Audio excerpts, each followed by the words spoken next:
Friends, welcome to the YouTube channel of professor Parth Patel. हमारा first lecture basic isometric drawing के बारे में था, जिसमें हमने सारा थियोरी पोर्शन कवर किया हुआ था। अब हम सेकंड आइसोमेट्रिक ड्राइंग कैसे बनाना है उस बारे में आगे बात करेंगे। यहाँ पे एक आइसोमेट्रिक ड्राइंग की फिगर दी हुई है, एक ऑब्जेक्ट की। अगर ऐसा ऑब्जेक्ट आपको आइसोमेट्रिक ड्राइंग में बनाना है तो इसका ऑर्थोग्राफिक प्रोजेक्शन आपको दिया होगा, उसमें से आपको इसका आइसोमेट्रिक ड्राइंग बनाना है। ऐसा आइसोमेट्रिक ड्राइंग बनाने के लिए आप यहाँ पे देख सकते हैं कि सर्कुलर जियोमेट्री हो या फिर ऐसी रेक्टेंगल जियोमेट्री हो या कोई स्लांट एज हो, ये सारी एज को आपको आइसोमेट्रिक ड्राइंग के अंदर कन्वर्ट करना पड़ेगा। ऐसी ड्राइंग्स बनाने के लिए आपको जो बेसिक जियोमेट्रीज है, rectangle, square, circle, half circle या ऐसे कॉर्नर्स जहाँ पे क्वार्टर सर्कल यूज़ होता है, ऐसी सारी जियोमेट्रीज का आइसोमेट्रिक ड्राइंग में कैसे कन्वर्जन होता है वो आपको पहले सीखना पड़ेगा। क्योंकि कोई भी अगर कॉम्प्लेक्स आइसोमेट्रिक ड्राइंग आप बनाने जाते हो तो उसमें ऐसी ही छोटी छोटी half circle, full circle, quarter circle या फिर रेक्टेंगल या फिर स्क्वायर, ऐसी ही जियोमेट्रीज का वो आइसोमेट्रिक ड्राइंग बना होता है।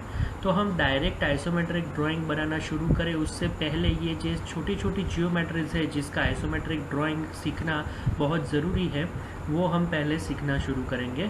तो हम square, rectangle, circle, half circle, quarter circle, ऐसी जियोमेट्रीज का आइसोमेट्रिक कैसे बनता है वो पहले सीख लेंगे। उसके बाद ऐसी कॉम्प्लेक्स आइसोमेट्रिक ड्राइंग बनाना शुरू करेंगे, ताकि ये बनाते वक्त हमें जो छोटी छोटी जियोमेट्रीज है वो कैसे बनानी है उस बारे में कोई दिक्कत ना रहे। तो आइए शुरू करते हैं स्क्वायर से।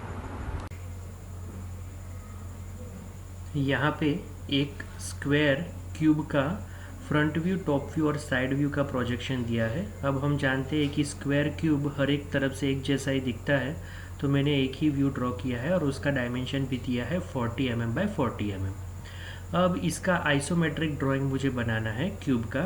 तो सबसे पहले हम एक हॉरिजॉन्टल लाइन ड्रॉ करेंगे और उसके बीच में एक पॉइंट ले लेंगे। वो पॉइंट से हम वर्टिकल लाइन ड्रॉ करेंगे। ये वर्टिकल लाइन का नाप हम कितना रखेंगे, तो जितनी साइज़ का हमारा फ्रंट व्यू होगा उतनी साइज की हम यहाँ पे वर्टिकल लाइन ड्रॉ करेंगे, यानी कि 40 mm की। वर्टिकल लाइन हो जाए उसके बाद हम जानते हैं कि आइसोमेट्रिक एक्सिस की जो तीनों एक्सिस है उसके बीच का एंगल 120 डिग्री है, तो हॉरिजॉन्टल के साथ उसका एंगल 30 डिग्री बनता है। इसलिए हम वर्टिकल लाइन की दोनों तरफ 30 डिग्री पे 2 पॉइंट मार्क कर देंगे और उस डायरेक्शन में हमारी बाकी की एक्सिस ड्रॉ कर देंगे, जो कि हमने हमारे first lecture isometric drawing axis में सीख लिया था कि आइसोमेट्रिक ड्राइंग की एक्सिस क्या है।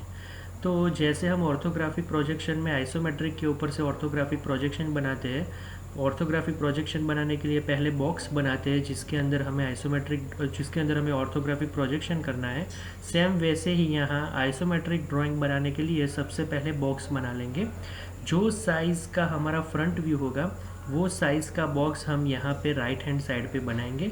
मैक्सिमम हाइट और विड्थ फ्रंट व्यू की 40 mm है, तो मैं यहाँ पे front view 40 mm by 40 mm का बनाऊंगा और लेफ्ट हैंड साइड व्यू भी 40 mm बाय 40 mm का बनाऊंगा। याद रखिए, हम आइसोमेट्रिक ड्राइंग बना रहे हैं, आइसोमेट्रिक प्रोजेक्शन नहीं बना रहे हैं, इसलिए आइसोमेट्रिक स्केल का यूज़ नहीं करेंगे।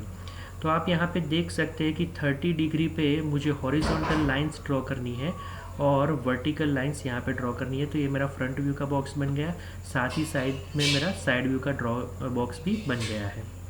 तो इस तरह से आप पहले जो मैक्सिमम साइज़ है हमारे फ्रंट व्यू और साइड व्यू की, उस साइज़ का पहले बॉक्स बना लें। ये बॉक्स बन जाने के बाद अब हम हमारे टॉप व्यू का बॉक्स बनाएंगे। टॉप व्यू का बॉक्स बनाने के लिए हमें ये जो 30 डिग्री पे लाइंस है वो लाइन से पैरेलल लाइंस हमें ड्रॉ करनी पड़ेगी। तो इसके लिए आप रोलर स्केल या ड्राफ्टर का यूज़ कर सकते हैं। ये लाइन से पैरेलल लाइन यहाँ तक लेके उसके बाद आप उसका पैरेलल लाइंस बना सकते हैं। सेम साइड व्यू में से एक लाइन का हमें पैरेलल लाइन यहाँ पे बनाना है। ये क्यों ऐसा टॉप व्यू में रिडक्शन होता है स्क्वायर का, वो हम आइसोमेट्रिक स्केल वाले हमारे फर्स्ट लेक्चर में पढ़ चुके हैं। ये हमारा बॉक्स रेडी हो गया है। ये बॉक्स के अंदर ही अब हमें आइसोमेट्रिक ड्राइंग हमारा बनाना है। तो सबसे पहले मैं फ्रंट व्यू बना लेता हूँ। फ्रंट व्यू की जो वर्टिकल लाइन है जिसका नाप 40 mm है वो मैं बना लूँगा। दूसरी साइड भी 40 mm है, वो भी मैं यहाँ पे बना लूँगा।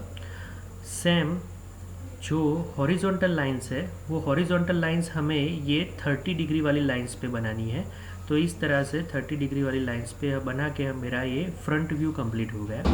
सेम मैं यहाँ पे साइड व्यू बनाऊँगा।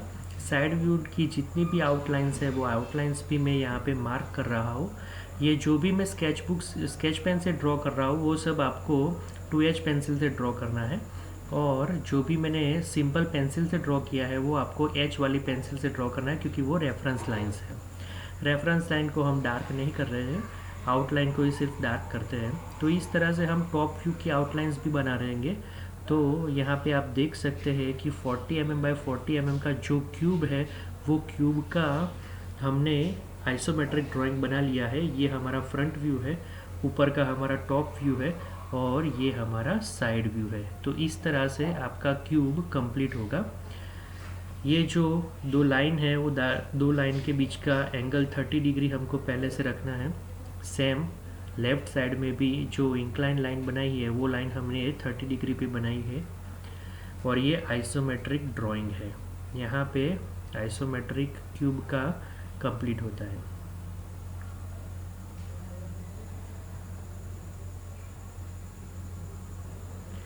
ये क्यूब का मेज़रमेंट 40 mm है। क्यूब की सारी साइड्स 40 mm की होती है, तो यहाँ पे मैंने सिर्फ SQ40 लिखा है, यानी कि सारी साइड 40 mm की है। अब हम इसका डायमेंशन भी दे लेते हैं।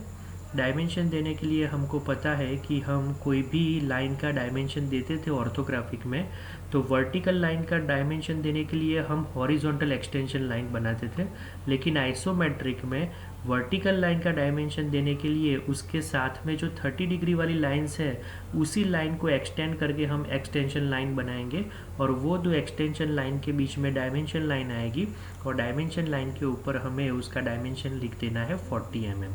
तो याद रखिए डायमेंशन देने की टेक्निक अब बदल चुकी है ऑर्थोग्राफिक के। सेम यहाँ पे ये इंक्लाइन लाइन है, ये जो हमारे क्यूब की विड्थ है वो विड्थ में यहाँ पे दिखा रहा हूँ। एक्सटेंशन लाइंस हमारी जो आउटलाइन है उसके साथ पैरेलल रहेगी, और डायमेंशन लाइन जो है हमारी वो जिस लाइन का हम डायमेंशन दे रहे हैं वो लाइन्स के साथ पैरेलल रहेगी। तो ये डिफरेंस है डायमेंशन का आइसोमेट्रिक में और ऑर्थोग्राफिक में।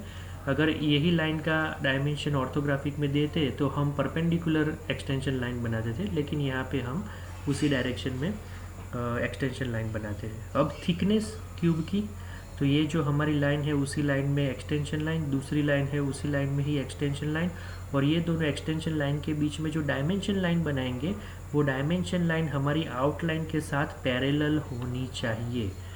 तो देख लीजिए हमने यहाँ पे पैरेलल बना दी है, दोनों तरफ एरो 3:1 के रेशियो में, और उसके ऊपर हम उसका डायमेंशन लिख लेंगे। तो यहाँ पे हमारा क्यूब का आइसोमेट्रिक खत्म होता है। अब सेकंड हम बनाएंगे रेक्टेंगुलर ब्लॉक का आइसोमेट्रिक, जिसका विड्थ जिसकी लेंथ मैंने 60 mm ली है और विड्थ 40 की 40 रखी है, और हॉरिजॉन्टल के साथ दोनों तरफ मैंने 30 डिग्री पे लाइन पहले से बना दी है। अब हमारा जो रेक्टेंगल ब्लॉक है वो 60 mm लॉन्ग है, तो 60 mm जहाँ पे आएगा 60 mm वहाँ पे मैं एक पॉइंट मार्क कर दूँगा। वहाँ से वर्टिकल में 40 mm की लाइन ड्रॉ करूँगा, क्योंकि ये जो फ्रंट व्यू है उसकी हाइट मैंने 40 mm यहाँ पे ली है, तो सेम 40 mm की हाइट वाली मैं यहाँ से लाइन बनाऊँगा। यहाँ पे मेरा साइड व्यू आएगा। साइड व्यू की लेंथ और विड्थ दोनों 40 mm है, तो साइड व्यू में जो मैं लाइन बनाऊँगा वो 40 mm की ही बनाऊँगा। सिर्फ फ्रंट व्यू में रेक्टेंगुलर ब्लॉक लंबा है, साइड व्यू में वही 40 mm नाप है, तो वहाँ से वर्टिकल लाइन हम बना लेंगे। तो इस तरह से 40 40 40 की 3 लाइन हो गई है, और ये दोनों लाइन को अगर मैं कनेक्ट करूँगा तो मेरा साइड व्यू का जो ब्लॉक है वो कंप्लीट हो जाएगा। यहाँ पे मेरा साइड व्यू का ब्लॉक एकदम कंप्लीट हो चुका है। अब मैं राइट हैंड साइड का भी ब्लॉक कंप्लीट करूँगा। आप देख सकते हैं कि राइट हैंड साइड जो ये फ्रंट व्यू है, वो फ्रंट व्यू का मैंने लेंथ 60 mm रखा है, क्योंकि ड्राइंग में मुझे वो 60 mm दिया हुआ है। तो आप यहाँ पे देख सकते हैं कि ये 60 mm है। अब टॉप व्यू का जो ब्लॉक बनाना है मुझे, टॉप व्यू के लिए बॉक्स, उसके लिए यहाँ से पैरेलल लाइन, और दूसरी जो साइड व्यू की टॉप सरफेस है, टॉप फेस, उससे पैरेलल लाइन में बना दूंगा। दोनों पैरेलल लाइन जहाँ पे कोइंसाइड करेंगी एक दूसरे के साथ, वहाँ पे मेरा ऐसे टॉप व्यू का बॉक्स भी बन जाएगा। अब हम आउटलाइंस बनाना शुरू करेंगे। आउटलाइंस आप सब जानते हो कि हम ये रेक्टेंगुलर ब्लॉक बना रहे हैं, तो सारी आउटलाइन वैसे ही आएगी जैसे कि स्क्वायर क्यूब में आई थी। यहाँ से वर्टिकल लाइन, सेम यहाँ से भी वर्टिकल लाइन, 60 mm की जो हॉरिजॉन्टल लाइन है वो हमने 30 डिग्री पे इंक्लाइंड बनाई हुई है, जैसा कि हम जानते हैं आइसोमेट्रिक एक्सिस की वजह से। तो ये 30 डिग्री पे हमने हमारी हॉरिजॉन्टल लाइंस बना दी, तो हमारा फ्रंट व्यू यहाँ पे कंप्लीट हो जाता है। सेम साइड व्यू बना लेते हैं। साइड व्यू का यहाँ पे नाप साइड व्यू दिया है 40 mm उसकी लेंथ है, 40 mm उसकी हाइट है, तो 40 बाई 40 का यहाँ पे साइड व्यू बनेगा, वो भी हमने यहाँ पे बना लिया है। और टॉप व्यू आप यहाँ से देख सकते हैं कि 60 mm उसकी लेंथ है और 40 mm उसकी विड्थ है, तो वो भी हमने यहाँ पे बनाया हुआ है। तो आप देख सकते हैं कि हमारे फ्रंट व्यू, टॉप व्यू और साइड व्यू कंप्लीट होता है, और रेक्टेंगुलर ब्लॉक का आइसोमेट्रिक भी कंप्लीट होता है। तो इस तरह से आप स्क्वायर और रेक्टेंगल का आइसोमेट्रिक बना सकते हैं। ये सीखना इसलिए ज़रूरी है क्योंकि कॉम्प्लेक्स आइसोमेट्रिक में इसका बहुत इस्तेमाल होगा।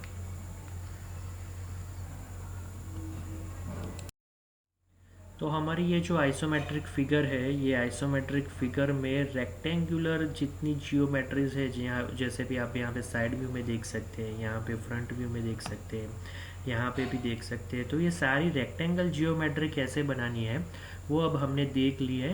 क्योंकि बेसिक स्क्वायर और रेक्टेंगल का आइसोमेट्रिक में कन्वर्जन कैसे करते हैं वो हमने सीख लिया है। अब हमारे अगले वीडियो लेक्चर में हम circle, half circles, quarter circles, इनको फ्रंट व्यू, साइड व्यू और टॉप व्यू में कैसे ड्रॉ करते हैं वो सीखेंगे। तो आइसोमेट्रिक ड्राइंग सीखने के लिए और ऐसे ही और डिग्री और डिप्लोमा के इंजीनियरिंग के वीडियो लेक्चर्स देखने के लिए हमारी चैनल को सब्सक्राइब कीजिए, इस वीडियो को लाइक कीजिए और ज़्यादा से ज़्यादा शेयर कीजिए। Thank you.